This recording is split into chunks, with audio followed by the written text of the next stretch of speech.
ఈ యొక్క కార్యక్రమానికి చేసినటువంటి నందికొట్కూరు నియోజకవర్గంలో ఉన్నటువంటి పవనపాడు మండలం నాయకులకు, కార్యకర్తలకు, ఇక్కడికి వచ్చేటువంటి మిగతా డిపార్ట్మెంట్ అధికారులందరికీ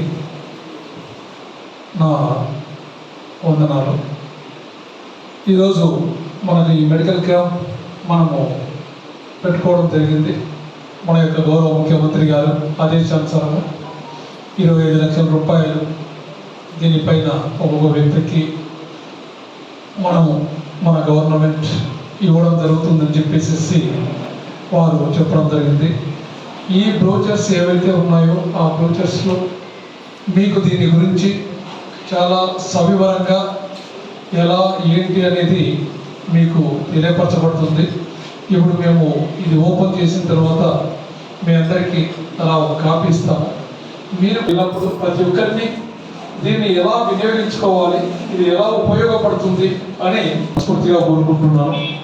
ఈ కాన్సెప్ట్ రేపు ఇస్తారాలకు రేపటి నుంచి ఆల్రెడీ చేస్తారు.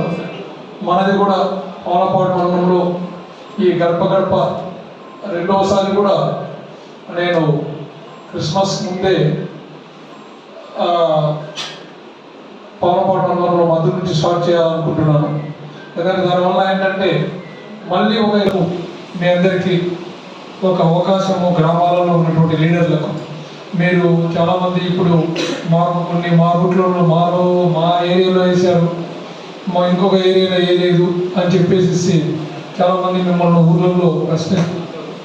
కాబట్టి అలాంటిది ఏమీ లేకుండా వాళ్ళని కూడా సాటిస్ఫై చేయడానికి ఇంకొక 20 లక్షల రూపాయలు మీకు ఒక రోజుతోనే అయిపోతుంది. ఒకరోజు వాళ్ళు ఏమన్నారంటే, మరి ఆల్రెడీ మేము ఇంతకుముందు బ్రోచర్స్తో ప్రకారం తిరిగాము, ఎక్కడైతే ఏ ఏరియాలో అయితే వాళ్ళకు రూట్ లేదు, ఏ ఏరియాలో అయితే వాళ్ళకు డ్రైనేజ్ ప్రాబ్లం ఉందో మీరు దాన్ని ఆ ఏరియాలో ఉన్నటువంటి వారిని ఓసారి సందర్శించి మీకు ఈ రోడ్ వేస్తున్నాము, లేకపోతే గౌరవ ముఖ్యమంత్రి గారి ఆదేశానుసారము మనము లాస్ట్ టైం వచ్చినప్పుడు కొన్ని మేము ఇవ్వగలిగినాము, ఇప్పుడు ఇస్తున్నామని చెప్పండి అని చెప్పేసి ఆ ఒకటి చేసేసేసి ఇమ్మీడియట్గా దాన్ని బిల్ చేసుకుంటే కూడా ఇమ్మీడియట్గా ఎస్టిమేషన్ చేసుకొని నేను ఆల్రెడీ పంచాయతీ వాళ్ళకు, తర్వాత ఆర్డబ్ల్యూఎస్ వాళ్ళకు, ఎంపీఓ గారికి, తహసీల్దార్ గారికి అందరికీ అధికారులకు చెప్పడం జరిగింది.